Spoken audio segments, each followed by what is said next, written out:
Voilà, écoutez, il est 9h05, je vous propose de démarrer. Donc, bonjour à toutes et à tous. Donc, je suis François Vandermerch, associé à Lille, expert comptable, et je dirige avec Vincent Paulet le pôle expertise service conseil de la métropole lilloise. Donc, je vous remercie beaucoup d'avoir accepté notre invitation sur ce webinaire que nous avons intitulé Les indispensables 2022 et qui a pour vocation de remplacer cette année notre traditionnelle présentation de la loi de finances que nous réalisions auparavant en présentiel. Alors, sur ce slide, je vous présente les différents intervenants, alors qui se présenteront au début de chaque séquence.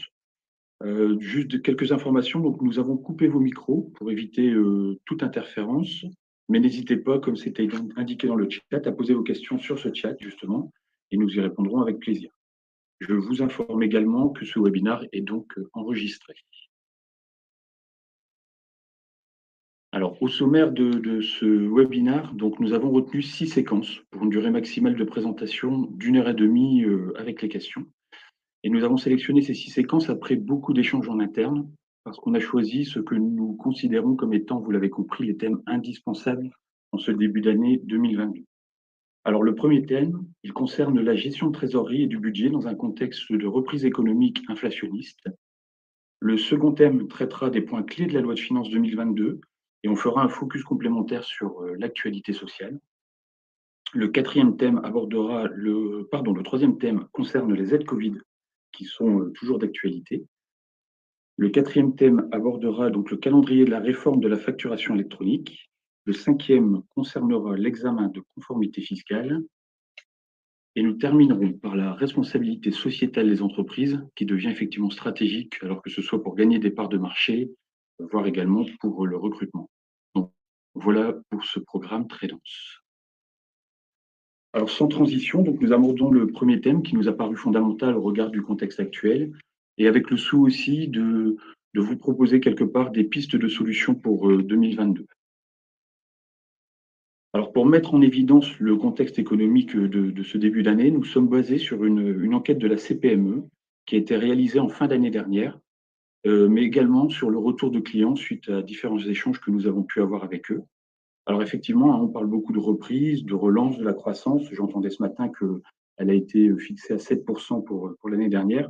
Mais globalement, quand on discute avec nos clients et c'est validé par l'enquête, les inquiétudes persistent parce que le contexte aujourd'hui demeure incertain. Et pour certains des secteurs d'activité, d'ailleurs, les conséquences sont beaucoup plus durables. Et je pense notamment donc au secteur du tourisme, de la restauration et du loisir. Alors, vous le voyez, hein, les résultats de l'enquête CPME indiquent ainsi que 49% des dirigeants estiment qu'il n'y a finalement pas d'évolution de l'activité et de la trésorerie. Et au-delà, même 32% d'entre eux considèrent que la situation s'est dégradée. Alors, il y a ensuite, dans ce contexte, deux points importants qui touchent la quasi-totalité des entreprises. Le premier, on en parle énormément en ce moment, c'est la hausse majeure des prix des matières premières. Et il y a deux sujets autour de cela. Ben, tout d'abord, effectivement, l'inflation. Donc pour 2021, elle s'est élevée à 2,8% et les prévisions qui sont données aujourd'hui pour 2022 sont de l'ordre de 2%. Ensuite, c'est le constat que ces entreprises ont de grandes difficultés dans leurs approvisionnements. Et malheureusement, pour certaines d'entre elles, elles connaissent ces deux difficultés en même temps. Alors, si on y ajoute l'augmentation des coûts de l'énergie, des carburants, vous le savez, hein, ces coûts ont explosé ces derniers mois, ça dégrade fortement les marges sans que les entreprises aient la possibilité de pouvoir récupérer ou répercuter ces augmentations sur les prix de vente. Alors, par voie de conséquence, et c'est ce qu'on ressent aujourd'hui, et en tout cas c'est ce qu'on prédit, la trésorerie va s'en trouver sans doute affectée à terme, d'où effectivement les points de vigilance qu'on souhaite mettre en avant.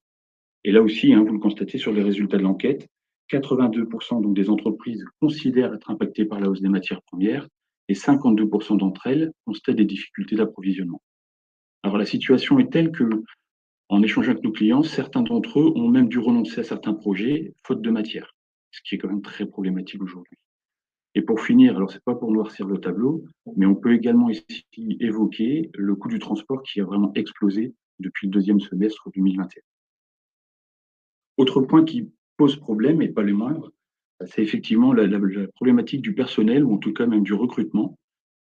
C'est vrai qu'aujourd'hui, diminuer les turnovers, recruter, c'est vraiment devenu des vrais challenges pour les responsables RH, pour l'ensemble des dirigeants. Et le constat est clair aujourd'hui, quand on discute avec nos clients, c'est que les entreprises ne disposent pas des équipes nécessaires pour travailler sereinement. Et là également, c'est d'autant problématique, certains de nos clients ont dû renoncer à nouveau à des projets par manque de main-d'œuvre. Et c'est compliqué parce qu'effectivement, si on regarde, la problématique du personnel, il y a 2 aspects ambigus. Tout d'abord, ben, les prétentions salariales, hein, qui augmentent fortement. Alors, tant pour les candidats, hein, que pour le personnel en place, mais dans le même temps, le souhait d'avoir une meilleure qualité de vie qui devient primordial. Et on le sait, hein, la recherche d'une meilleure répartition vie professionnelle et vie personnelle, parce qu'aujourd'hui, on parle même du monde d'après, hein, mais bon, on place désormais l'essentiel dans un cadre qui est un peu hors entreprise. Et l'enjeu, c'est de pouvoir concilier le bien-être au travail avec une meilleure rémunération. Et là également, quand on regarde les résultats de l'enquête, 64% des entreprises recherchent des profils et cela concerne tous les niveaux et tous les secteurs d'activité. Alors, face à ce constat, nous ne pouvons que suggérer d'établir des prévisions de trésorerie. On appuie encore cette volonté un peu plus cette année et surtout aussi avoir une vision régulière sur les budgets. Et très honnêtement, c'est peu importe la taille de l'entreprise. Aujourd'hui, on ne peut plus attendre d'avoir les comptes annuels pour faire des constats, voire faire des projections face à une situation qui serait dégradée. Alors, pourquoi établir des prévisions de trésorerie? Alors, il y a évidemment trois raisons essentielles. La première, c'est pour pouvoir anticiper ces variations de cash, et ça, peu importe que l'on soit en développement, en ralentissement, ou comme aujourd'hui dans un contexte qui reste incertain. Et je le dis souvent auprès de mes clients, la trésorerie, c'est le centre de votre entreprise. Et un bon niveau de trésorerie, c'est le sommeil du dirigeant. Donc du coup, deuxième raison, c'est lorsqu'on a fait ce travail d'anticipation, eh bien, c'est aussi pour pouvoir décider, afin d'impacter le moins possible l'activité courante de l'entreprise et mettre en place, du coup, des actions correctives. Parce que connaître vos capacités de financement, eh bien, ça vous permet de prendre des décisions en matière d'investissement et de développement. Et ces prévisions de trésorerie passent également par le suivi de ratios qui peuvent être essentiels pour certains, hein, mais le niveau de marge, le seuil de rentabilité, des délais de règlement client-fournisseur, voire aujourd'hui le taux d'endettement. Et c'est d'autant plus vrai pour ce taux d'endettement que les PGE, on l'a vu, hein, ont pu être souscrits très facilement, mais avec des niveaux très importants. Et enfin, lorsque le dirigeant a pu anticiper et décider, il va pouvoir, en amont de ses besoins, rechercher des solutions de financement en partenariat avec ses banquiers. Et c'est évident que ceux-ci ne pourront finalement qu'apprécier de ne pas être mis devant le fait accompli.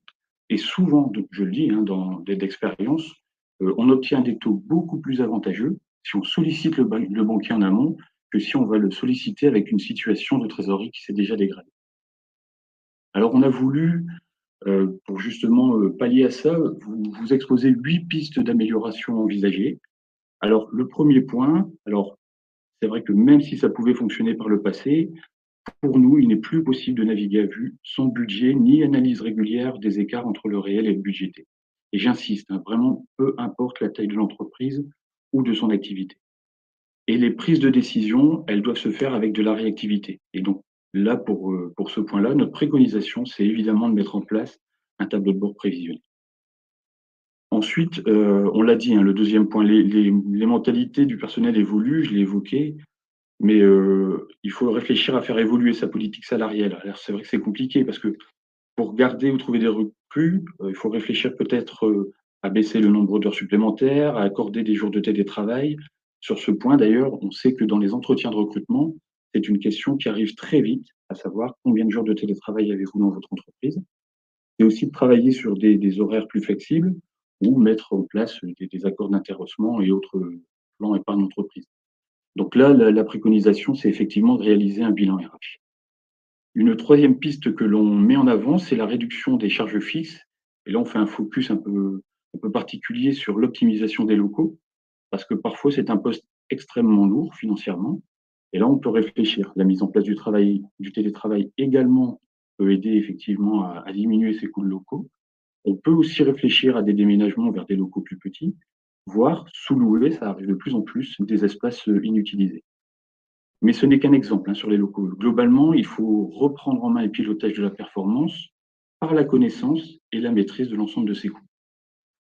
Le quatrième point qu'on voulait mettre en avant, c'est le fait d'adapter ses financements. Alors que ce soit par fonds propres, par emprunt bancaire classique, par l'étalement du PGE, c'est encore possible, par l'affacturage, les subventions. Enfin, il y a autant de solutions qui doivent être envisagées pour trouver celles qui seront finalement les plus adaptées à vos besoins. En cinquième, on a mis effectivement le fait de travailler sur le poste énergie dans l'entreprise, parce que ça peut passer par la réduction effectivement des déplacements, par l'acquisition de véhicules plus verts, hein, on parle de fiscalité écologique, ou encore par la mise en concurrence des fournisseurs d'énergie. Et on peut aussi avoir des actions exceptionnelles. Si je prends une action que l'on a pu réaliser auprès de certains clients, on a pu obtenir des remboursements, parfois jusqu'à 20% des factures d'électricité de nos clients, grâce à une action dans le cadre du remboursement d'une partie de la CSPE. C'était très spécifique. La CSPE, je vous le dis, hein, c'est une taxe qui est effectivement obligatoire et qui est présente sur votre facture d'électricité. Ensuite, c'est de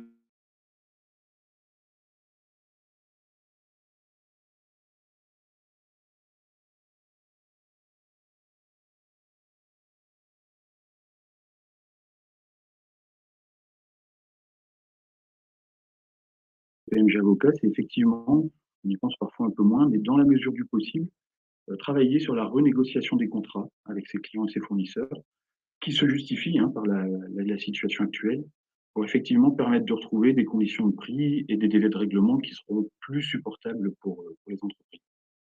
Et enfin, dernière piste, c'est effectivement négocier des échéanciers avec les organismes fiscaux, les organismes sociaux, que ce soit au niveau de l'URSSAF, des caisses de retraite, des impôts. En fait, tout ce qui sera négocié évitera l'application des pénalités pour retard de paiement.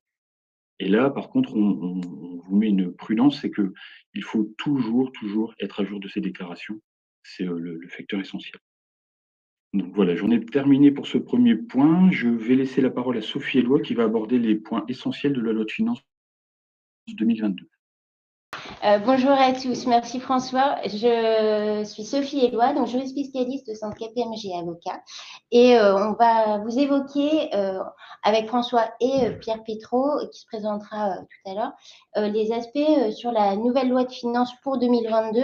Donc c'est une loi de finances de fin de mandat présidentiel, donc qui finalement ne présente pas de grandes révolutions, hein, comme c'est usuel.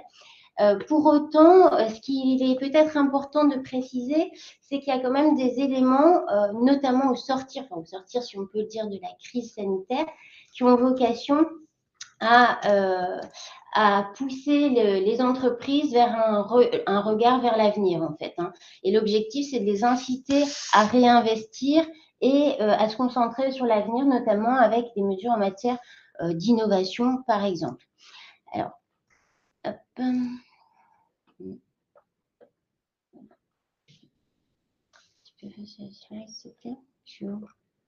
Alors, la première chose à noter, c'est qu'effectivement, on avait dans les années passées un taux d'impôt qui devait au fur et à mesure être amené à 25% pour se conformer finalement au taux, à la moyenne des taux communs, notamment au sein de l'Union européenne. Cet abaissement de l'impôt sur les sociétés n'a pas été remis en cause, ne serait-ce que parce qu'il y a la crise économique et que l'objectif, c'est que demain, les entreprises puissent finalement avoir un peu de souffle. Et donc, l'objectif n'a pas été de réaugmenter ou de stopper ce calendrier et cet abaissement. Et donc, ça a été maintenu en l'état. Donc, à partir des exercices ouverts en 2022, et pour toutes les entreprises, quelle que soit leur taille et le montant de leurs bénéfices, l'ensemble des résultats sera imposable à 25%. Je rappelle juste que depuis l'année passée, on a un taux de 15% qui a été étendu aux PME dès lors que leur chiffre d'affaires n'est plus de 7,63 millions d'euros, mais de 10 millions d'euros. Donc cette mesure a été maintenue également dans le cadre de la loi de finances pour 2022. On n'a pas une modification.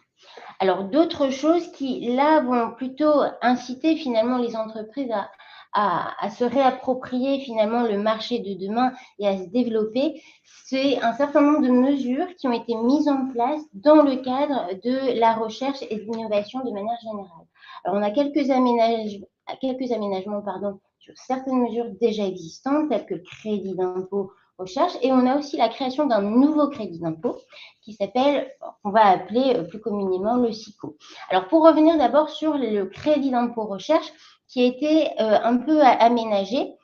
Donc, il avait été annoncé dès l'année passée que finalement, dans le cas du crédit d'impôt recherche, qui aujourd'hui est de 30% jusqu'à 100 millions d'euros, puis 5% des dépenses exposées dans le cadre des projets de recherche et de développement, la suppression des dépenses publiques, du doublement des dépenses publiques. Jusqu'alors, quand vous passiez par des prestataires extérieurs, s'ils étaient tiers, vous preniez les dépenses pour leur montant. Lorsque vous passiez par des prestataires publics, vous pouviez doubler le montant de ces dépenses pour constituer l'assiette de votre crédit d'impôt. Donc ça avait déjà été annoncé en 2021, la suppression du doublement de ces recherches, de ces travaux et de ces prestataires publics dans le cadre de l'assiette du crédit d'impôt. Ça, c'était un point qui finalement n'était pas forcément de bon augure pour les entreprises et aussi pour la collaboration avec les prestataires publics, puisque finalement, l'intérêt de passer par un prestataire public s'en est trouvé légèrement appauvri. Donc, le dispositif du crédit d'impôt recherche en lui-même n'a pas été modifié. En revanche, pour contrebalancer cette suppression du doublement des dépenses auprès de prestataires publics, a été mis en place, à compter de 2022, un nouveau crédit d'impôt qui s'appelle le crédit d'impôt, donc le SICO, crédit d'impôt pour les collaborations avec des organismes de recherche et de diffusion des connaissances. Alors, en quoi consiste ce nouveau SICO, comme on va l'appeler, et quelle est sa base et son taux?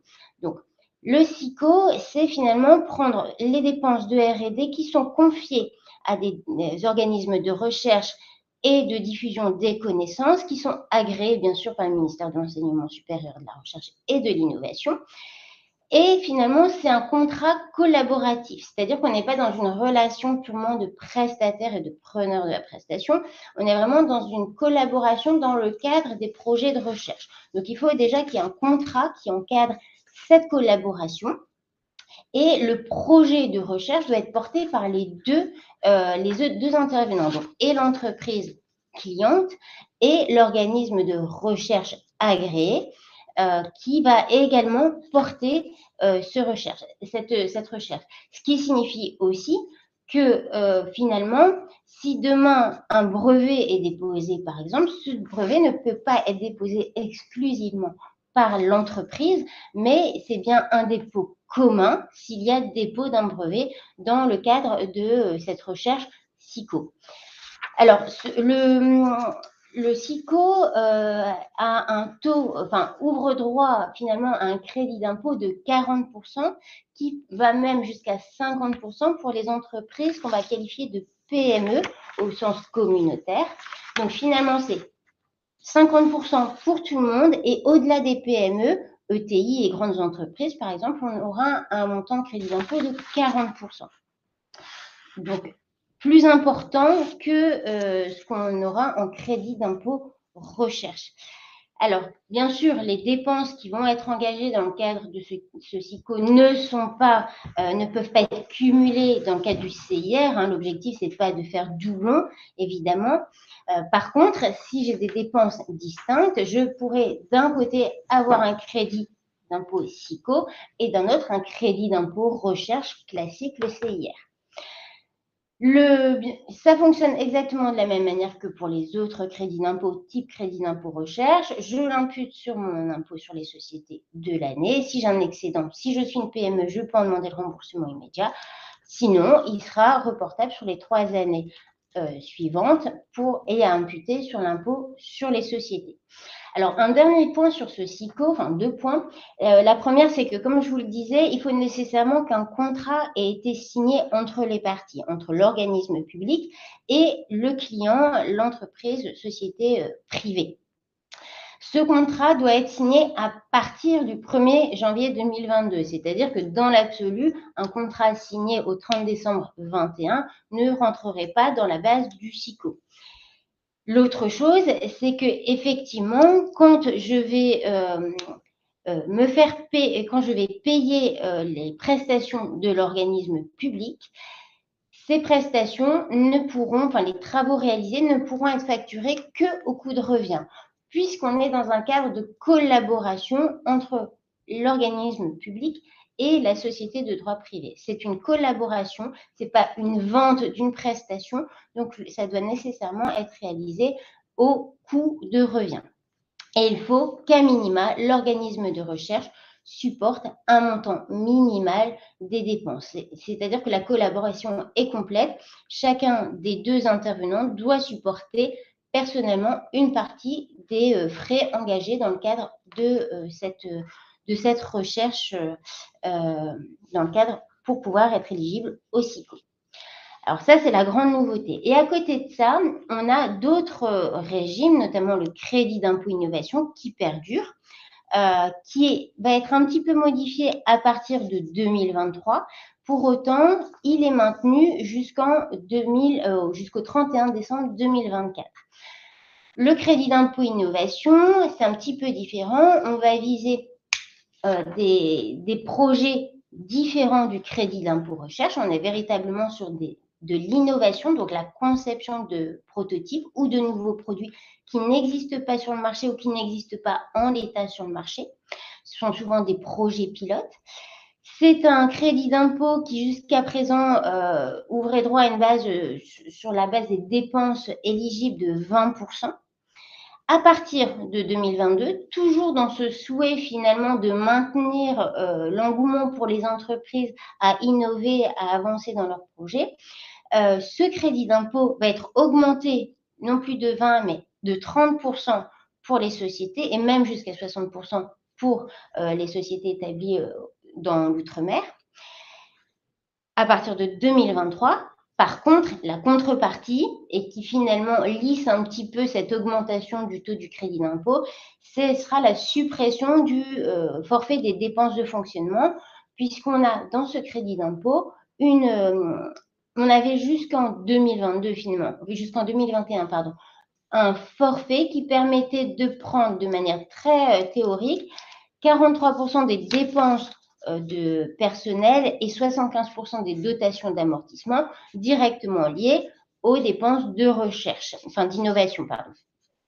Ce forfait, en 2023, va être supprimé. La contrepartie, c'est donc l'augmentation du taux de 20 à 30% du crédit d'impôt recherche. Et enfin, la dernière mesure, toujours en faveur de l'innovation qui est prévue, c'est l'allongement de la période de qualification du régime de jeunes entreprises innovantes. Jusqu'à présent, ce régime était ouvert pour une durée de 8 ans. À partir de 2022, cette qualification de jeune entreprise innovante est maintenue non pas pendant 8 ans, mais pendant 11 ans. Donc concrètement, ça veut dire que les entreprises qui ont moins de 8 ans au 1er janvier 2022 vont pouvoir finalement bénéficier de cet allongement jusqu'à 8 ans. Les impacts sont bien sûr notamment en matière d'impôt sur les sociétés, où il y a un certain nombre d'avantages. Et j'en finirai par les dispositifs, d'autres dispositifs qui ont été, encore une fois, prorogés jusqu'en 2023, fin d'année 2023, avec notamment un certain nombre de dispositifs qui existent en matière de zones géographiques. Et donc, la plupart ont été prorogés, justement, encore une fois, pour encourager l'économie et maintenir finalement l'engouement pour les entreprises pour investir et pour continuer malgré les difficultés économiques suite à la crise sanitaire notamment. Et je passe la parole à Pierre qui va pouvoir vous évoquer les modifications en matière de TVA liées à la loi de finances. Merci beaucoup Sophie. En matière de TVA, on sera plus bref. Hein. L'idée, c'est de vous présenter 2-3 mesures très concrètes, très pratico-pratiques que vous allez éventuellement rencontrer dans votre business day-to-day. L'idée, vous l'avez compris en TVA, c'est qu'on a énormément de réformes. Hein. On s'ennuie pas sur le sujet. On a eu les quick fixes il y a 2 ans. On a eu la réforme du e-commerce l'année dernière, 2021. On a ensuite la facturation électronique dont on va vous parler après. On a le groupe TVA. Donc, il y a toutes ces grandes mesures qui sont ces grandes réformes en cours. Et ensuite, dans les lois de finances, on a divers ajustements très concrets, très pratiques et dont on va vous parler aujourd'hui. Alors rapidement, le premier point sur la question de l'exigibilité. Dans le cadre de transactions de livraison de biens, on sait que traditionnellement, l'exigibilité de la TVA intervient au moment de la livraison des biens. Se poser la question effectivement des situations dans lesquelles des acomptes étaient versés sur des ventes de marchandises ou de biens matériels. Euh, et l'idée ici, c'est que la loi de finances vient mettre en conformité la réglementation française avec la réglementation européenne, à la suite de diverses jurisprudences et notamment, je pense à un arrêt de cour d'appel administrative. À partir des acomptes qui vont être versés donc au 1er janvier 2023, la TVA sera exigible sur le montant des acomptes prélevés par l'entreprise. Donc, ça a un impact en termes de trésorerie, un impact en termes de déductibilité, puisque vous savez que lorsque la TVA est déductible chez celui qui collectée chez le fournisseur, elle est déductible chez le client.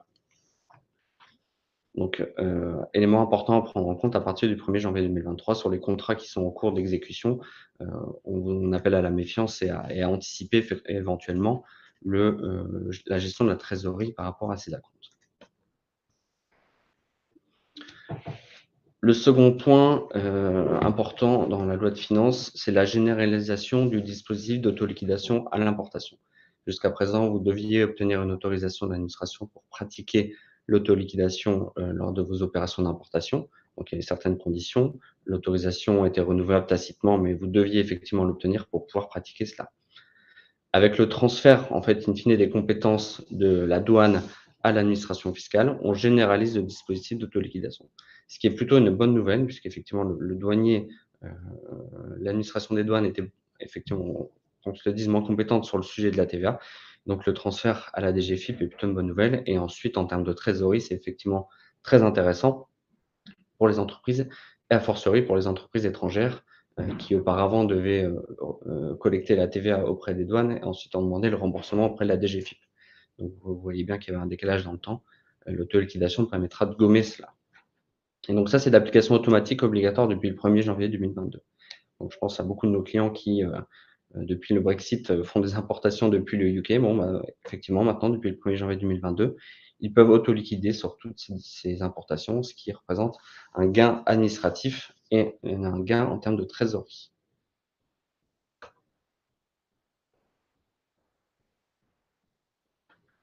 Excusez-moi, je passe au dernier point.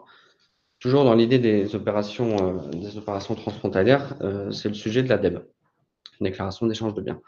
Alors ça, c'est une petite révolution, parce que vous savez qu'en France, on n'avait qu'une seule déclaration unifiée, une déclaration à but statistique et à but fiscal, alors que beaucoup de nos voisins européens, et en conformité justement avec la réglementation européenne, avaient deux documents.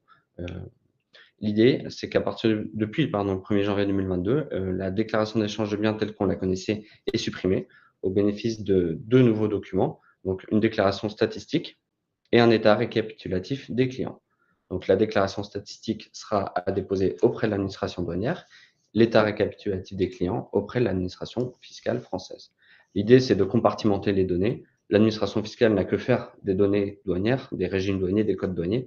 Donc l'idée étant de simplifier les deux déclarations et de les adresser au bon organisme pour qu'ils puissent les traiter plus efficacement.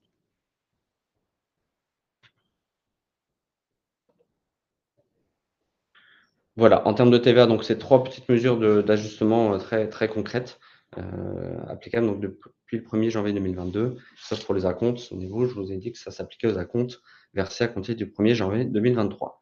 Rapidement, en termes de fiscalité des dirigeants, on vous a sélectionné deux mesures qui sont intéressantes. La première mesure qui est vraiment dans l'air du temps, c'est l'aménagement du gain de cession des actifs numériques, donc très concrètement des crypto-monnaies, crypto-actifs. Bon, on pourrait en parler pendant 1h30, je pense, sans difficulté. C'est un sujet vraiment complexe et qui bouge beaucoup, beaucoup, beaucoup, beaucoup. Il y a encore eu des questions très intéressantes qui ont été posées au gouvernement cette semaine, pardon. Donc, sujet intéressant, mais je me contenterai de vous préciser que dans la loi de finances, on a ajusté le régime de taxation dans le cadre de cession de ces crypto-monnaies. Avant, en fait, on avait une incertitude sur la qualification à retenir. Et effectivement, on considérait que les gains réalisés lors de cession de crypto-monnaies devaient être imposés dans la catégorie des BNC lorsqu'ils étaient effectués à titre professionnel.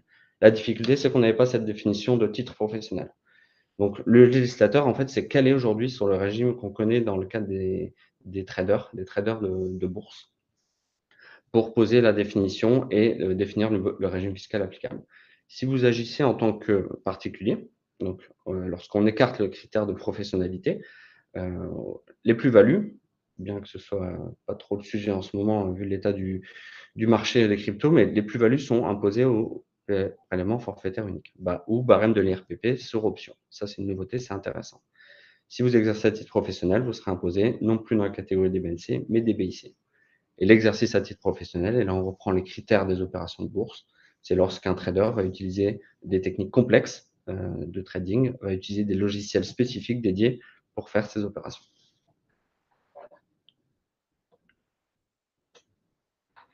Et ensuite, dernière petite précision sur la taxe d'habitation, la suppression de la taxe d'habitation, pardon, le calendrier a été un petit peu modifié au fur et à mesure de la réforme de cette suppression. Sachez que il reste environ 20% de foyers fiscaux qui sont encore soumis à la taxe d'habitation. La loi de finances pour 2022 prévoit un allègement de 65% de la taxe d'habitation pour ces foyers fiscaux qui ne sont pas encore totalement exonérés. Et la suppression totale devrait donc intervenir au 31 décembre 2022 pour les résidences principales, j'insiste là-dessus. Donc n'hésitez pas à moduler tout de suite vos mensualités sur votre portail impôts.gouv si vous êtes concerné. Voilà rapidement, je laisse la main à François pour le dernier point de la loi de finances, à savoir la situation des indépendants. Merci beaucoup, Pierre. Oui, on voulait vous faire un petit focus sur le plan indépendant, parce que le plan indépendant, c'est un plan qui a été présenté au Parlement par le gouvernement en septembre 2021 et qui aujourd'hui fait l'objet d'un projet de loi. En fait, l'objectif, c'est vraiment de favoriser le développement de l'activité professionnelle indépendante. On sait que finalement, par rapport à d'autres pays, on est dans un ratio qui est quand même très faible par rapport, si je prends les États-Unis, où on a un ratio qui est très très élevé. Et donc l'idée, c'est vraiment de favoriser ce développement de l'activité professionnelle indépendante. Et le gouvernement a l'intention de finaliser ce projet au cours de ce premier trimestre là, 2022. Alors, si je prends les objectifs qui sont poursuivis par ce projet de loi, alors c'est vraiment de créer un statut unique, protecteur pour l'entrepreneur individuel, et ensuite de pouvoir faciliter son passage en société. Le deuxième objectif, c'est vraiment améliorer et simplifier la protection sociale. Ensuite, de faciliter la reconversion et la formation, favoriser la transmission d'entreprise également, et enfin, simplifier l'environnement juridique et l'accès à l'information. Alors, ces 5 objectifs sont repris dans 20 mesures qui elles-mêmes sont comprises dans 3 textes. Donc, vous l'avez compris, je l'ai évoqué, il y a le projet de loi spécifique qui, lui, va traiter des questions purement d'ordre juridique. Il y a la loi de finances, donc, qui comprend les mesures qui sont d'ores et déjà adoptées, je vais en parler après, et la loi de finances la loi de financement de la sécurité sociale, qui va reprendre les parties sociales, évidemment, de ce plan.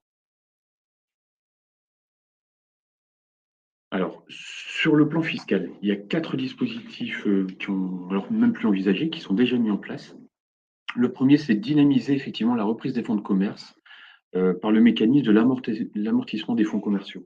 En fait, on évoque là les conséquences fiscales de l'amortissement des fonds de commerce, parce qu'aujourd'hui, on a une grande divergence entre les règles d'amortissement comptable du fonds et ses conséquences fiscales. Aujourd'hui, pour des petites entreprises, pour prendre un exemple, on a la possibilité d'amortir les fonds de commerce sur 10 ans. Mais fiscalement, ça n'est pas déductible parce que le fisc refuse, en ce sens qu'il n'y a pas de durée limitée par rapport à l'utilisation du fonds de commerce. Alors, ce qu'a créé le législateur, c'est la possibilité de déduire fiscalement cet amortissement pour les fonds qui seront acquis entre le 1er janvier 2022 et le 31 décembre 2025. Le deuxième dispositif, c'est vraiment d'encourager la cession des fonds de commerce qui étaient donnés en location-gérance. Alors, c'est vrai que c'est un dispositif fiscal un peu particulier, on n'était pas forcément très, très fan de cette mesure, mais il y avait un dispositif d'exonération qui faisait que la cession, pour être exonérée, devait se faire au profit du locataire gérant. Eh bien, dorénavant, ce ne sera plus le cas. On pourra effectivement céder à un tiers. Le troisième point, c'est l'assouplissement temporaire des délais de demande d'exonération de plus-value professionnelle dans le cadre de cession pour départ en retraite. Donc là, si vous avez le mécanisme en tête, on avait effectivement 2 ans avant le fait de faire valoir ses droits à la pension ou après pour céder son entreprise et avoir effectivement ces mécanismes d'exonération. Là, le législateur a porté le délai finalement à 3 ans. Et enfin, dernier dispositif, c'est augmenter les plafonds d'exonération de plus-value lors de la cession d'une entreprise individuelle. Alors, pour ceux qui le connaissent, hein, c'est ce qu'on évoquait dans le cadre de la cession de branches complètes d'activité.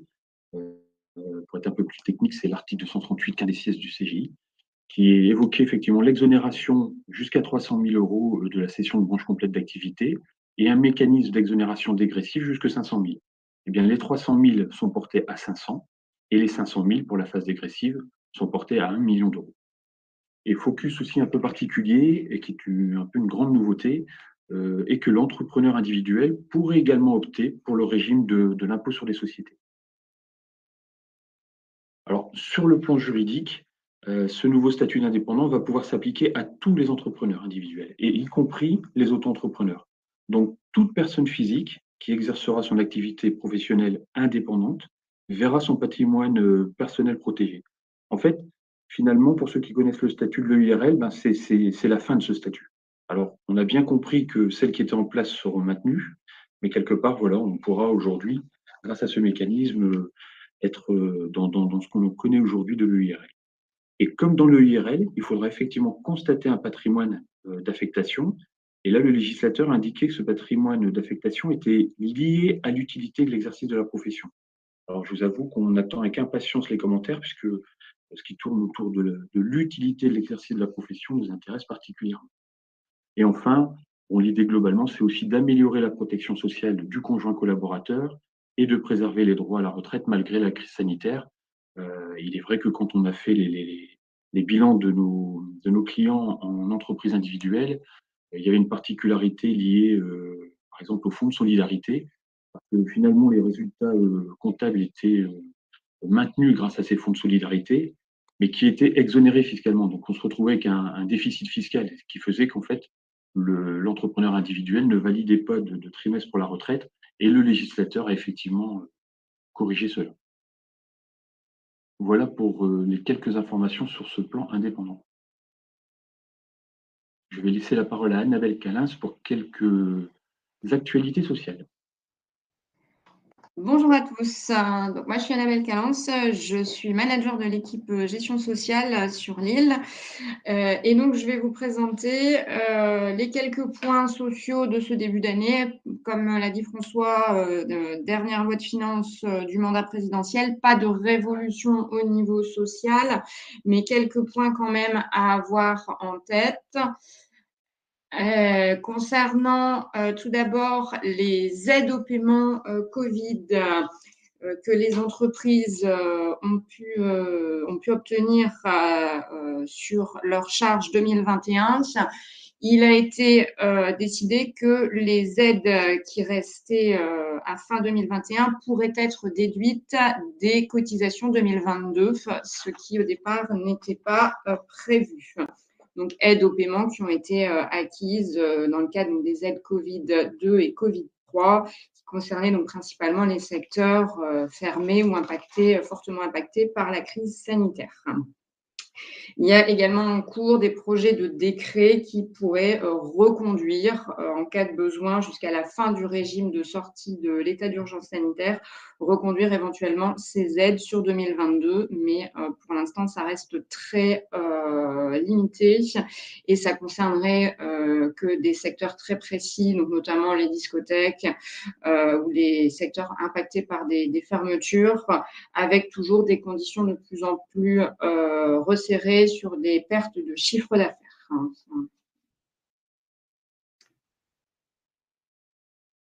Concernant l'activité partielle, on assiste à la pérennisation d'un certain nombre de mesures qui ont été mises en place depuis donc la crise et la crise du Covid.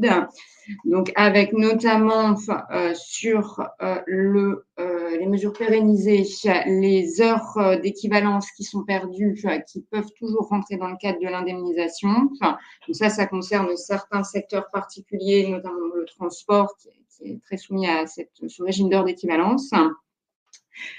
Les heures supplémentaires structurelles qui sont chômées rentrent également de façon pérenne dans le dispositif d'indemnisation, ainsi que les salariés en forfait jour. Le dispositif donc est pérennisé pour ces salariés. Les règles d'indemnisation, pareil pour les salariés en contrat d'apprentissage ou de professionnalisation, est pérennisée. Et l'activité partielle est également pérennisée pour les cadres dirigeants, donc qui ont le statut de salarié, pour eux uniquement en cas de fermeture de l'entreprise, mais comme c'est le cas depuis le début de la crise. Et c'est la même chose pour les salariés qui ne sont pas soumis aux dispositions de la durée du travail. Concernant l'activité partielle, il y a pas mal d'évolutions au niveau des taux de prise en charge, puisqu'avec la sortie de l'état d'urgence sanitaire, on assiste à la fin du reste à charge zéro, avec une baisse donc, des taux de remboursement des employeurs, donc à compter donc, principalement du 1er février. Alors, il est possible que certaines mesures pour certains secteurs soient un peu prolongées, donc éventuellement jusqu'au 15 février, voire jusqu'au fin février. Il n'est pas prévu que ça aille au-delà, et donc on passera pour la majorité des entreprises à un taux de prise en charge de 36% de la rémunération brute pour une indemnité versée aux salariés de 60%. Sauf en cas de garde d'enfants, où là, l'activité partielle restera prise en charge intégralement.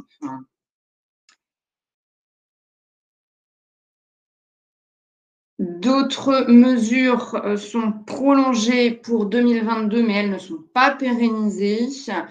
Ça concerne des secteurs très particuliers. Donc, c'est notamment les salariés de droit privé qui sont employés par des établissements publics, les salariés des entreprises étrangères sans établissement en France, mais qui ont des salariés donc, en France et qui établissent des payes françaises. Donc, encore pour cette année, peuvent en bénéficier, ainsi que les salariés des régies, donc notamment donc, tout ce qui va être remontée mécanique, piste de ski et cure thermale. Voilà, c'est des secteurs très limités. Une petite info sur le secteur donc, principalement du HCR et du commerce, donc, concernant les pourboires. Pour information, en principe, jusqu'à maintenant, ces pourboires qui étaient perçus directement par le salarié était censé reverser la part salariale des cotisations patronales à l'employeur. Lorsque les pouvoirs étaient centralisés, ils étaient bien sûr soumis à cotisation, à CSG et donc prélevés avec les cotisations étaient donc prélevées sur les montants reversés. Le régime social et fiscal pour cette année et l'année prochaine a été aménagé puisque le législateur reconnaît qu'il est possible d'exonérer ces pourboires volontaires pour les salariés qui ont une rémunération qui ne dépassera pas 1,6 SMIC. Et donc, pour 2 ans, cette mesure est adoptée. Donc, pas de cotisation et pas d'impôt sur le revenu pour les pourboires perçus par les salariés.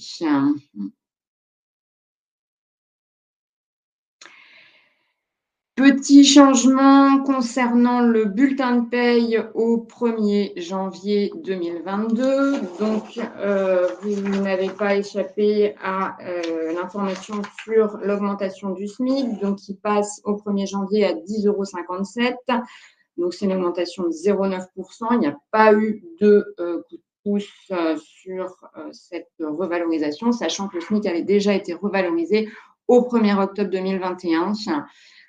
Donc, ce qui nous amène à un SMIC mensuel de 1 603,12 € pour 35 heures mensuelles, sachant que donc, de ce fait-là, tout ce qui est lié au SMIC est donc revalorisé en proportion. Donc, c'est notamment si vous avez des apprentis dont la rémunération est basée sur le SMIC, il faut bien penser à revoir leur rémunération à partir de janvier.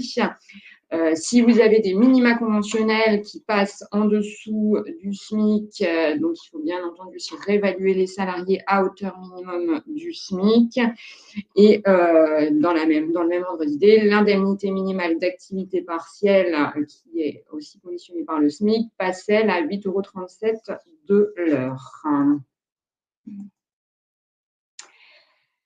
Concernant le plafond de la sécurité sociale, il reste identique en 2022, donc à 3 428 € par mois. Et ce qui est intéressant également de voir, c'est donc le plafond horaire ne change pas, il reste à 26 €. Ce plafond horaire étant utilisé pour la gratification minimale des stagiaires, qui reste donc à 3,90 € de l'heure, ce qui fait 15% du minimum du plafond horaire. Minimum garanti qui concerne principalement le secteur HCR, qui est également donc lié aussi au SMIC. Donc au 1er janvier, il passe à 3,67 € et donc l'avantage en nature nourriture pour le HCR donc passe à 7,52 € pour la journée, donc quand il y a 2 repas, ou à 3,76 € donc pour un repas. Enfin, donc voilà, donc les gratifications stagiaires, on en a parlé rapidement. Donc on passe donc à 3,90 € de l'heure en fonction du nombre d'heures réellement effectuées dans le mois. En deçà de 3,90 €, il n'y a pas de charge. Au-delà, le stagiaire est soumis à cotisation sociale. La cotisation AGS reste, elle, fixée à 0,15% au 1er janvier 2022. Donc, pas de changement concernant cette cotisation qui est applicable aux rémunérations, donc limitée à 4 fois le plafond de la sécurité sociale.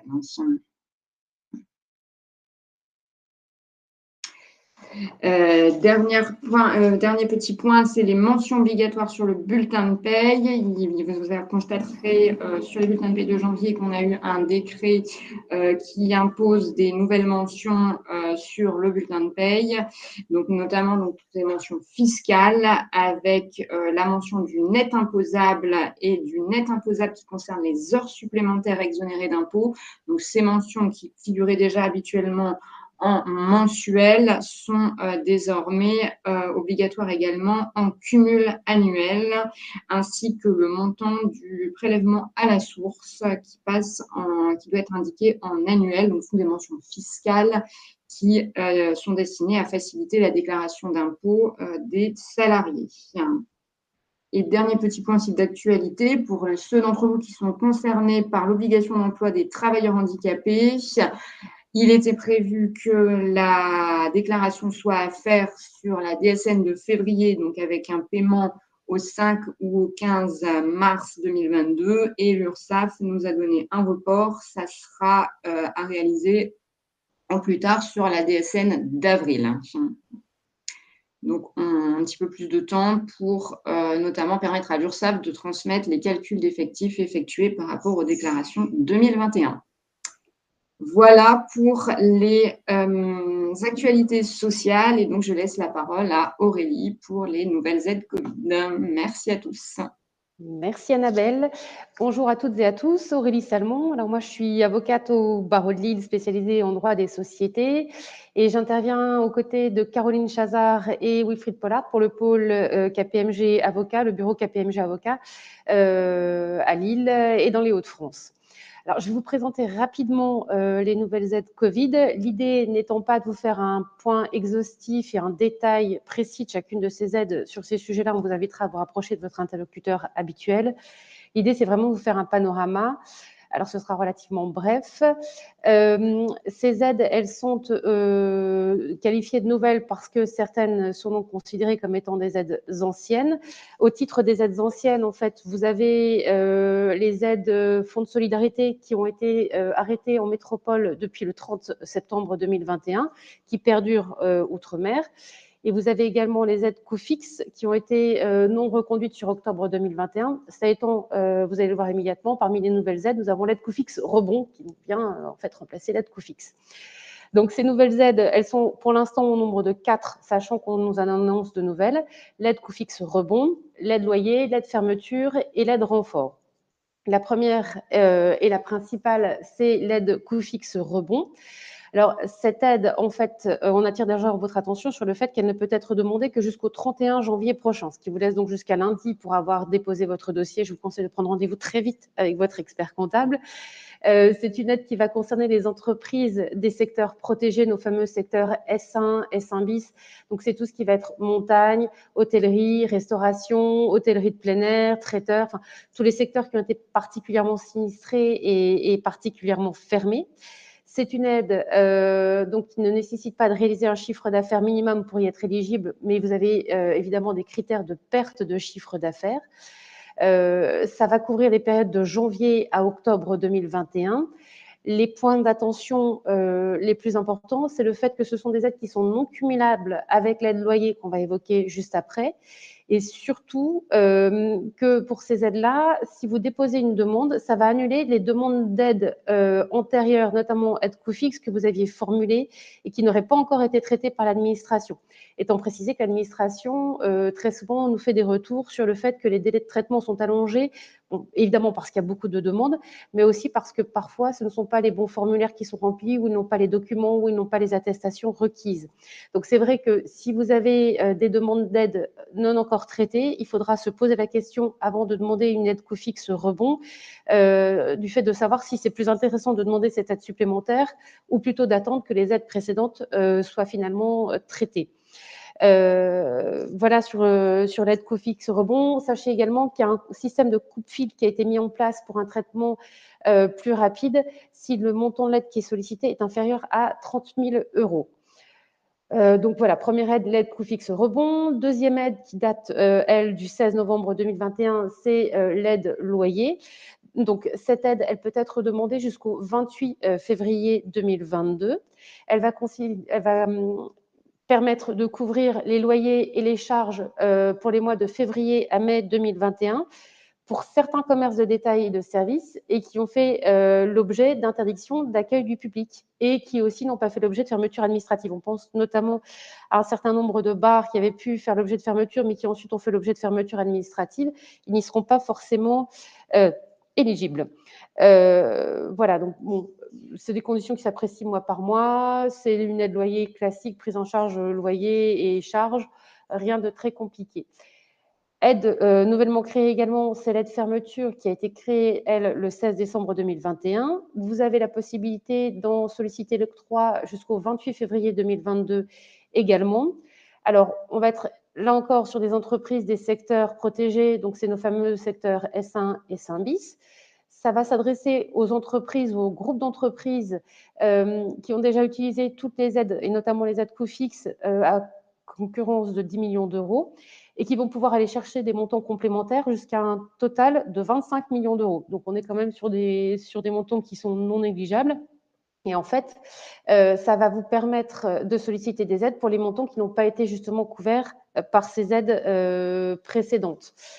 Voilà sur l'aide fermeture. Et la petite dernière, alors qui pour l'instant est relativement limitée et qui date du 4 janvier 2022 et qui pourra être sollicitée jusqu'au 6 mars 2022, c'est l'aide renfort. Alors l'aide renfort, en réalité, elle va concerner les salles de danse, les salles de type cabaret, etc. Donc tout ce qui était en fait restauration, bar, avec des activités de danse et qui ont donc été interdites d'accès au public au mois de décembre 2021.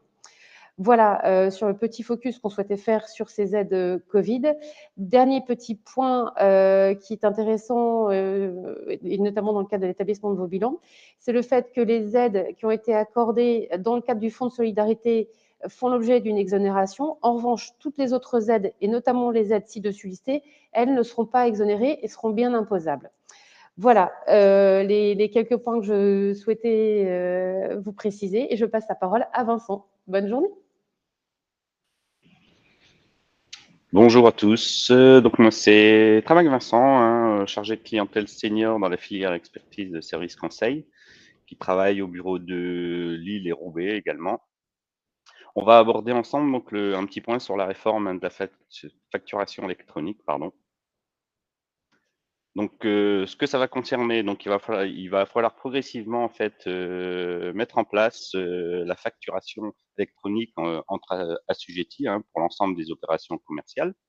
Il va y avoir également une obligation de e-reporting, c'est-à-dire une obligation de transmission à l'administration fiscale des données de facturation et également des données de paiement. Également une transmission du cycle de vie de facture à cette administration. Par quel biais? Donc, ce sera par le biais soit d'une plateforme d'État, donc la plateforme Chorus, ou via des plateformes privées, donc des plateformes privées qui seront partenaires d'État. Et ça se fera donc progressivement sur 3 années, donc entre 2024 et 2026. Pardon, je passe au slide suivant.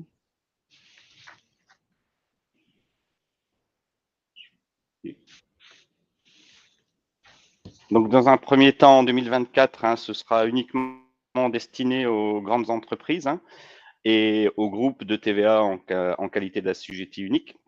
Dans un deuxième temps, en 2025, on aura une obligation d'émission également de facturation sous forme électronique pour les ETI. Donc, on vous a mis les seuils dans les slides qui vous seront certainement communiqués par la suite. Donc, pour les entreprises inférieures à 5 000 personnes, les chiffres d'affaires annuels inférieurs à 1,5 million, un total bilan de 2 millions. Et à partir de 2026, donc ce sera pour l'ensemble des entreprises qui auront donc ces obligations. Voilà, Alors, je ne sais pas si Sophie, tu as quelque chose à rajouter. Je pense qu'effectivement, ce qui est important d'avoir en tête, c'est que pour tout le monde, quelle que soit la taille de l'entreprise, la date du 1er juillet 2024 est une date butoir. Alors, pas pour l'émission de facturation, puisque ça concernera que les grandes entreprises, mais pour l'obligation d'être en capacité de réceptionner des factures électroniques. Donc, c'est-à-dire qu'on soit une grande entreprise, une PME, une TPE, ou normalement même l'activité locale, le plombier ou un boulanger, par exemple, auprès de ses fournisseurs, il est censé déjà, dès le 1er juillet 2024, d'être en capacité de réceptionner des factures par voie électronique. Alors, par voie électronique, j'apporterai juste la précision que les PDF ne seront pas considérés comme un format électronique de facturation. Ce qui veut dire qu'on a des formats qui sont déjà sélectionnés aujourd'hui par l'administration. Peut-être que d'autres seront ajoutés, mais en tout cas, le PDF n'en fera pas partie. Donc aujourd'hui, je pense qu'il y a vraiment il faut se préparer parce que 2024, finalement, ça va aller très vite. Il faut se préparer tout de suite à être en capacité de recevoir cette facture électronique et demain d'en transmettre une autre. L'impact, ça veut dire quoi concrètement? Ça veut dire aujourd'hui être en capacité de vérifier les flux qu'on a, de pouvoir paramétrer son système d'information pour pouvoir répondre à cette obligation. Alors, l'obligation a été décalée, normalement, elle devait intervenir de 2023. Ça a été décalé non pas parce qu'on espère à terme qu'elle va être encore reportée et peut-être finalement jamais mise en place. Non, elle a été décalée dans un souci que tout le monde soit en capacité de pouvoir répondre à cette obligation fiscale demain de facturation. Alors, je dis obligation fiscale parce que derrière ce qu'on a, il y a des aspects comptabilité, etc. Mais surtout, il y a l'information qu'on va transmettre à l'administration fiscale qui va servir à terme à pré-remplir votre CA3 et donc finalement qui a une vue complète sur votre activité et d'autant plus complète que celle que vous avez parce que vous avez votre information personnelle, mais l'administration fiscale aura l'information dans le cadre du franco-français et certaines opérations intracommunautaires ou import-export, mais à la marge. En tout cas, elle aura l'information qui sera déjà transmise par le e-reporting par vos fournisseurs. Vous, l'information que vous allez donner dans la réception de vos facturations, dans l'émission de vos facturations demain, et donc finalement, l'administration a le fournisseur, vous et vos clients. Donc, ça signifie que demain, le droit à l'erreur, rectifier sa CA3, sa déclaration de TVA, sera un petit peu plus compliqué vous aurez toujours à charge, bien sûr, de vérifier ce qui sera pré-rempli, et tout ne pourra pas être pré-rempli, bien sûr, par l'administration fiscale, mais en tout cas, ça lui donnera une vue complète de vos flux, en tout cas franco-français B2B. Et B2C aussi, quand vous voudrez émettre des factures électroniques, tout le monde y sera contraint. Donc voilà, donc il y a vraiment aujourd'hui, la mise en place, je vois la question, quel coût? Alors le premier coût, c'est de l'investissement au sein des entreprises quand on a un système d'information et un service IT, c'est de déjà les sensibiliser sur le fait qu'il faille bien, d'un point de vue comptable, financier, mettre un peu tout le monde autour d'une table et finalement identifier les flux qui existent réellement. Vérifier si d'un point de vue paramétrage, déjà, on est bon en termes de TVA, en termes de contrôle, etc. Et puis après, se rapprocher des plateformes privées ou publiques. Alors, il y aura nécessairement un coût, ou bien développer finalement une solution en interne. Encore faut-il en avoir les capacités techniques et personnelles aussi pour le faire. Donc, nécessairement, ça sera un coût. L'avantage demain, c'est que ça va permettre de gagner du temps sur l'émission peut-être de certaines facturations et de la réception. Mais encore une fois, ça ne visera pas tout, notamment les flux intracommunautaires ne seront pas visés, puisque aujourd'hui en Europe, on a le Portugal, l'Italie, qui sont concernés par cette obligation, qui est encore différente de la nôtre. Mais voilà, donc en tout cas en franco-français, vous serez obligé d'y passer. Donc c'est vraiment un dossier qu'il faut prendre tout de suite à bras-le-corps. Ça, c'est important et je pense que c'est vraiment l'alerte qu'il faut. C'est un point à mettre au calendrier pour ne pas louper le coche, parce que demain, l'administration fiscale, elle s'attend à avoir un certain nombre d'informations et il faudra y répondre. Si vous n'y répondez pas, il y aura bien sûr des sanctions, comme vous pouvez vous en douter. Donc voilà, vrai sujet, certes lointain, mais à anticiper au plus tôt. Voilà. Et j'en profite pour faire la transition et laisser la parole à Vincent Paulet concernant l'examen de conformité dans justement ces relations que le contribuable demain aura, enfin le redevable aura avec l'administration fiscale. Bonjour à tous, donc moi je suis Vincent Paulet, je suis associé chez KPMG et j'anime l'équipe expertise comptable du bureau de Lille. Et je vais évoquer, comme Sophie l'a indiqué, l'avant-dernier sujet qui concerne l'examen de conformité fiscale. Donc ça, c'est pas un sujet récent qui date de cette année, en fait c'est un sujet qui date de l'année dernière, qui avait été mentionné dans la dernière loi de finances, mais qui n'avait pas eu beaucoup de succès parce que l'ensemble des acteurs observaient ce système avant de l'utiliser. Mais c'est un système qui commence à démarrer et comme l'a précisé Sophie, ce mécanisme qui est en fait dans la continuité des relations de confiance qui existent entre l'administration fiscale et le contribuable, est un élément qui permet aux entreprises de sécuriser les futurs redressements qu'il pourrait y avoir. Et donc, qu'est-ce que prévoit ce mécanisme?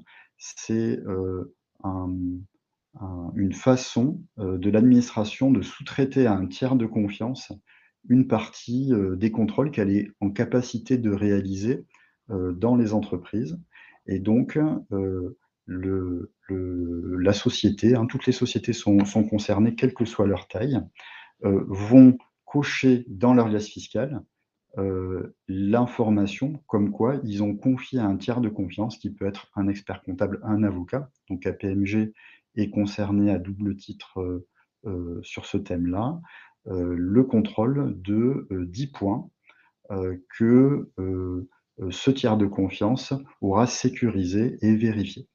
En fait, c'est, on pense, un moyen pour l'administration d'identifier les entreprises qui sont, entre guillemets, fiables sur certains éléments et on pense que ça va être un élément de filtre et que ces sociétés auront probablement moins de contrôles fiscaux à l'avenir, puisque les 10 points qu'on va détailler juste après, vous le verrez, ce sont en général les sujets que l'administration vérifie dès le départ de son contrôle fiscal.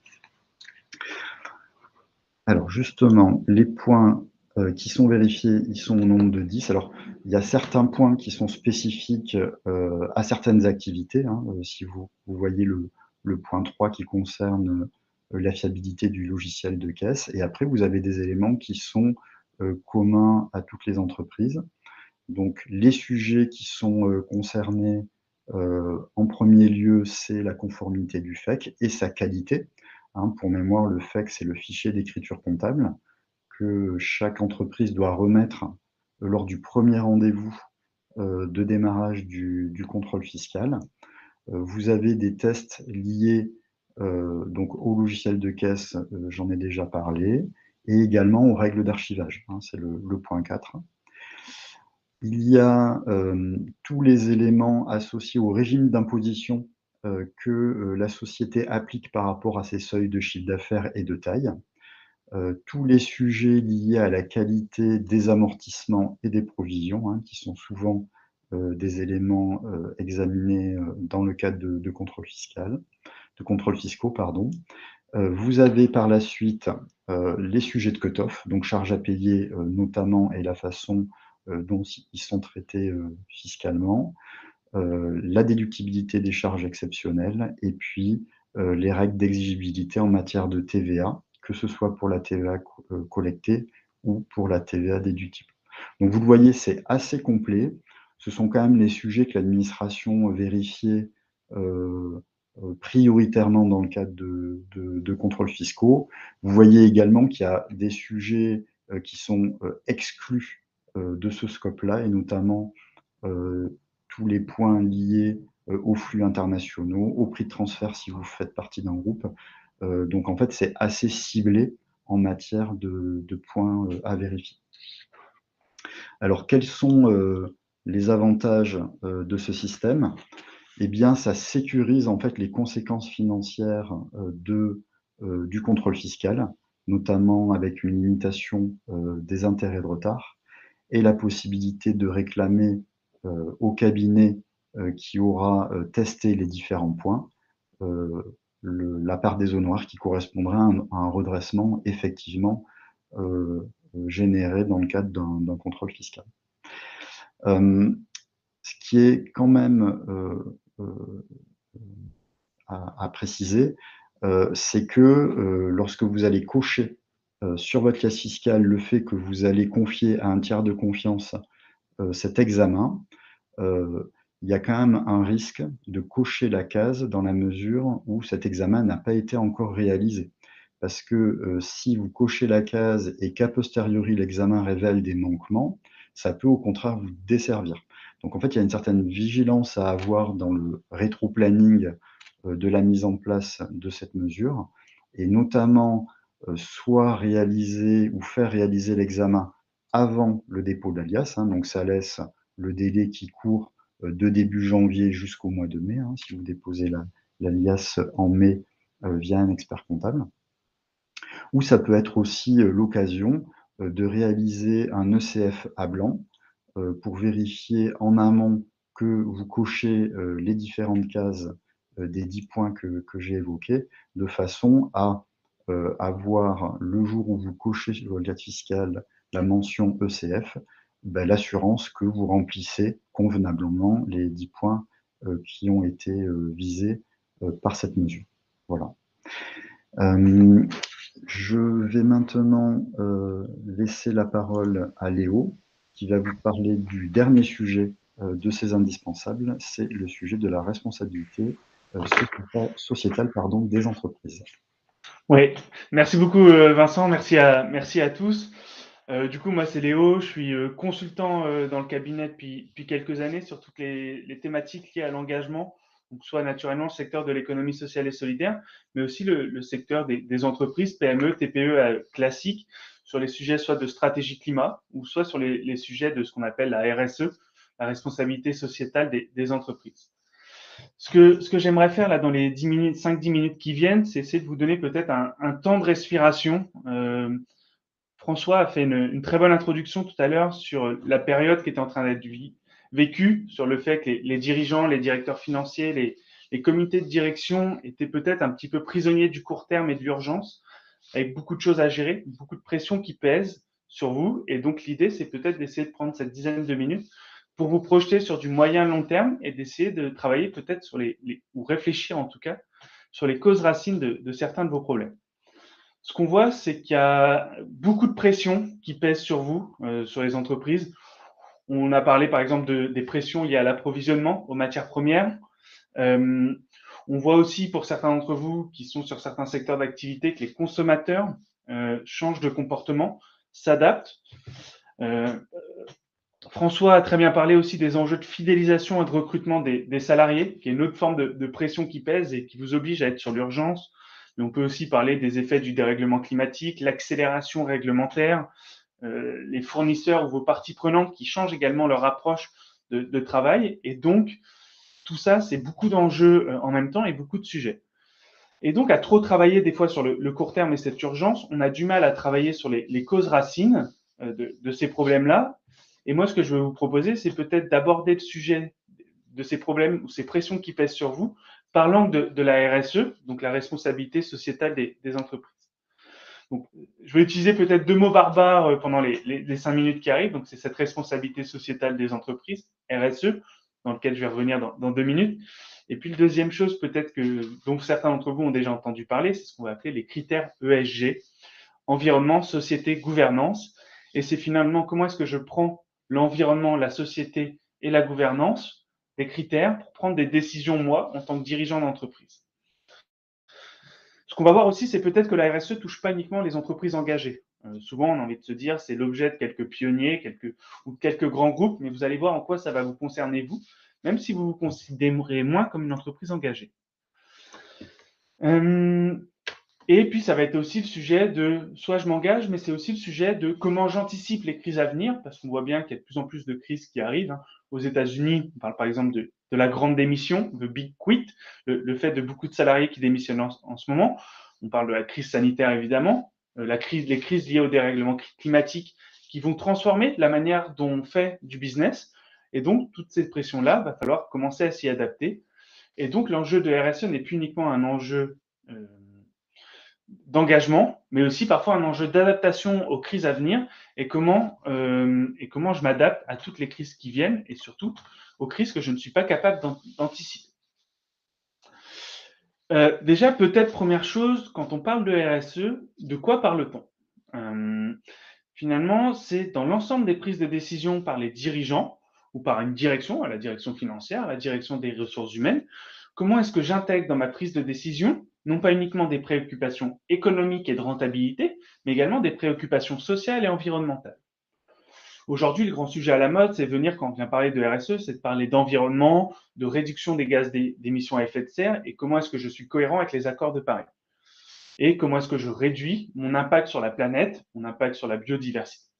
Mais pas que. C'est aussi le sujet, par exemple, du social, avec la qualité de vie au travail, avec les sujets d'égalité homme-femme, avec le sujet pour certains, par exemple, du bien manger, du manger local, du manger des produits de qualité.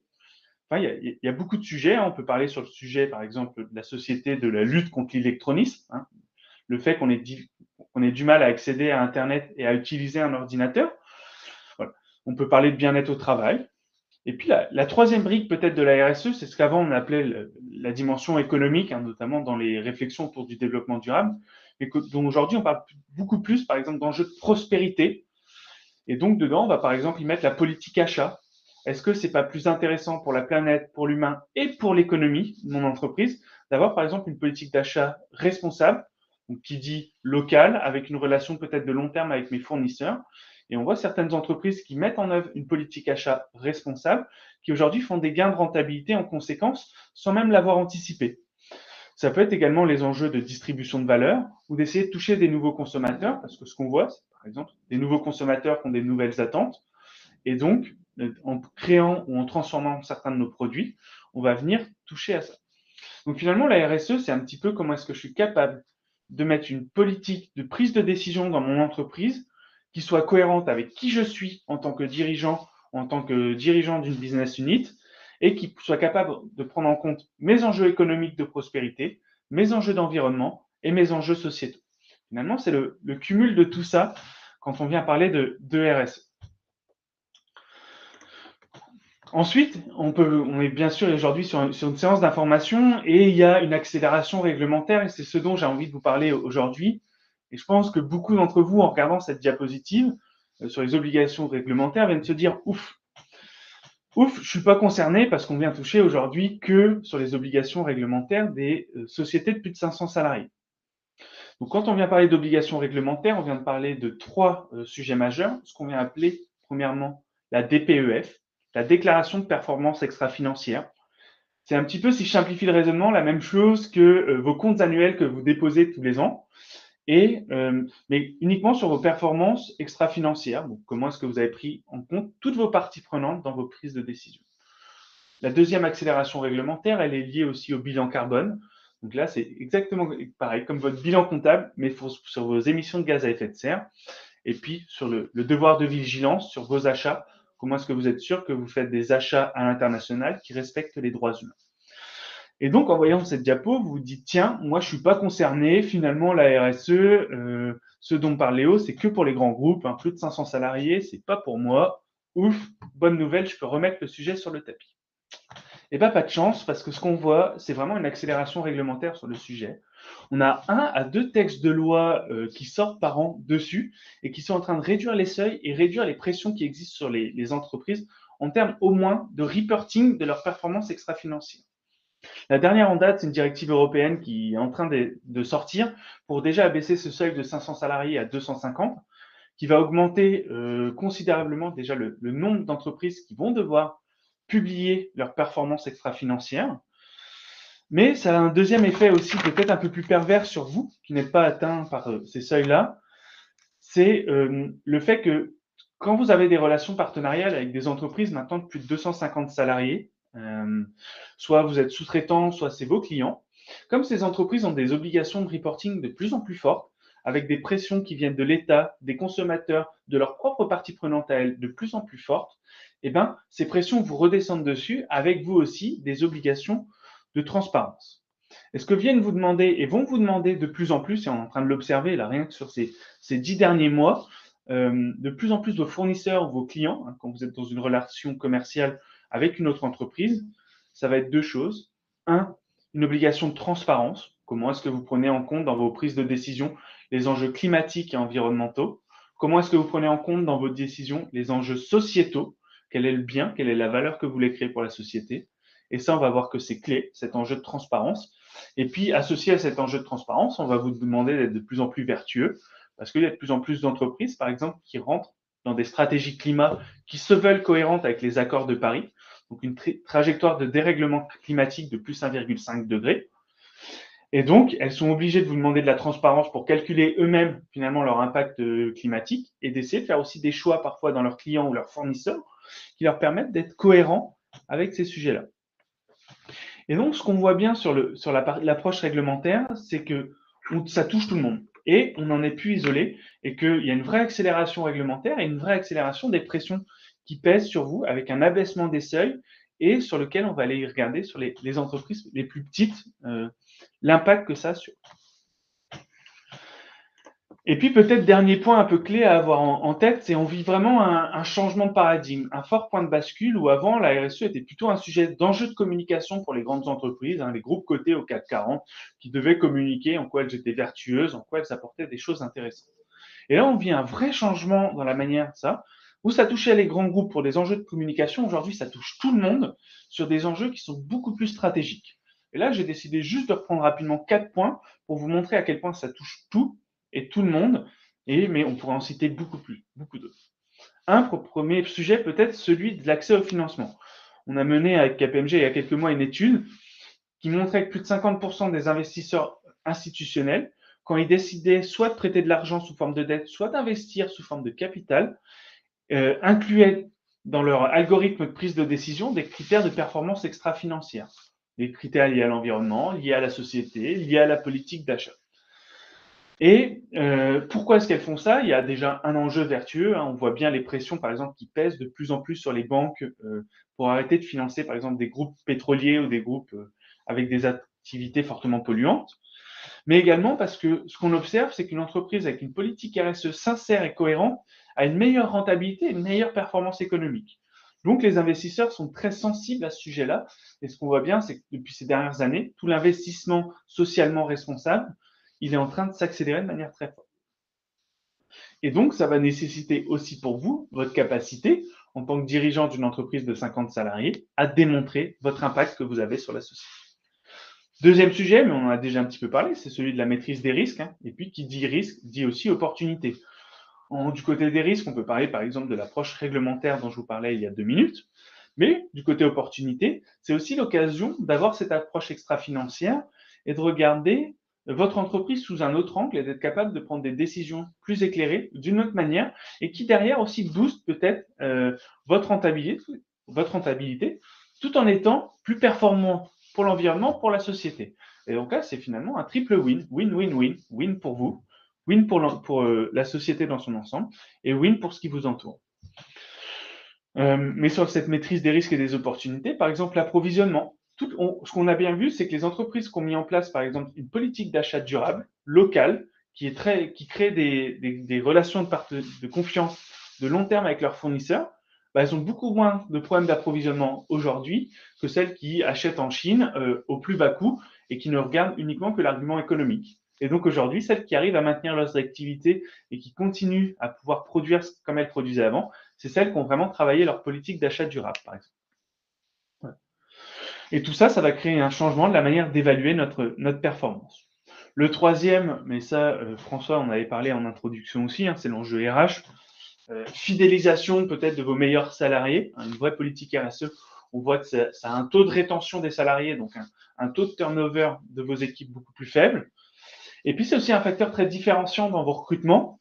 Et donc, ce qu'on voit, c'est que c'est un facteur différenciant dans vos recrutements chez les jeunes, notamment, mais pas que. Et on voit toute une nouvelle population qui arrive et qui est très sensible aujourd'hui, parfois un peu plus âgée, qui est très sensible, par exemple, à toute cette politique RSE que votre entreprise peut mener. Et c'est un critère de choix dans la prise de décision de leur futur employeur, au même titre que le salaire, les conditions de travail, les jours de télétravail.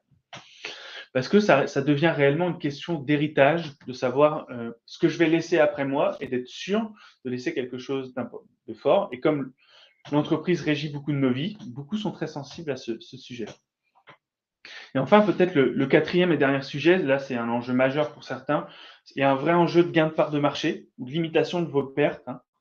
On voit bien dans vos appels d'offres, les appels d'offres publics, mais les appels d'offres privés aussi, à quel point on demande de plus en plus d'avoir une stratégie RSE. On vous questionne dessus, sur comment est-ce que vous prenez en compte l'environnement, la société autour de vous. Et donc, aujourd'hui, être en avance sur les autres, c'est un vrai avantage concurrentiel dans ces appels d'offres. Parfois, on a une pondération à 15-20%, et ce qui fait qu'on est capable de monter un petit peu le prix et de facturer plus cher et de remporter quand même l'appel d'offres parce qu'on aura une vraie politique cohérente interne. Et puis parfois une posture très défensive. On voit par exemple dans le secteur de la restauration, avec la loi Egalim, mais pas que par exemple dans les restaurations collectives, on est de plus en plus vigilant sur la manière de vous approvisionner, sur des produits sains pour la santé, sur des produits locaux, des produits bio. Et donc aujourd'hui, quand vous avez des appels d'offres, quand vous allez être en renouvellement, vous allez être face à des acteurs qui eux sont très en avance dessus. Et donc vous ne jouerez pas forcément sur le même terrain. Donc ça peut s'anticiper dès aujourd'hui en construisant vraiment votre politique RSE de manière plus forte pour être capable demain de mieux répondre à vos appels d'offres. Donc ce qu'on voit bien, c'est donc qu'on passe d'un enjeu de communication à un enjeu stratégique et donc il va falloir que vous soyez très vigilant de votre côté pour ça. Peut-être en petite conclusion, en 3 mots, je pense que c'est le moment de s'y mettre, peu importe la taille, parce qu'on voit bien que les pressions arrivent et il va falloir anticiper. C'est aussi une super opportunité de re-questionner la manière dont on vit son entreprise, de re-questionner la dynamique d'engagement, de ce qu'on fait pour les autres, comment on le fait. Et ce qu'on voit bien, c'est qu'aujourd'hui, les entreprises qui ont mis en place une politique RSE sincère ont été beaucoup plus résilientes face à la crise. Et il y a beaucoup d'études qui ont prouvé sur les enjeux de pérennité et de long terme que c'était beaucoup plus intéressant d'avoir ça. Donc voilà, je vous invite fortement à prendre ce temps de respiration et de se projeter à long terme pour essayer de construire quelque chose de cohérent avec vos salariés, avec vos parties prenantes. Voilà ce qu'on peut peut-être dire en conclusion. Et puis 2022 sera sûrement pour vous l'année de la RSE. Puis je vais laisser la main à François pour peut-être conclure ces échanges. Merci beaucoup Léo, merci d'ailleurs à tous les animateurs. Alors j'ai vérifié, on On n'a éludé aucune question et tout a été répondu. J'espère vraiment que ce webinaire a répondu à vos attentes et que les informations qui ont été fournies vous aideront dans votre quotidien. Tous les animateurs s'associent à moi pour vous remercier vivement pour votre participation. Et il me reste à vous souhaiter une excellente journée et un excellent week-end. Voilà, à bientôt. Au revoir.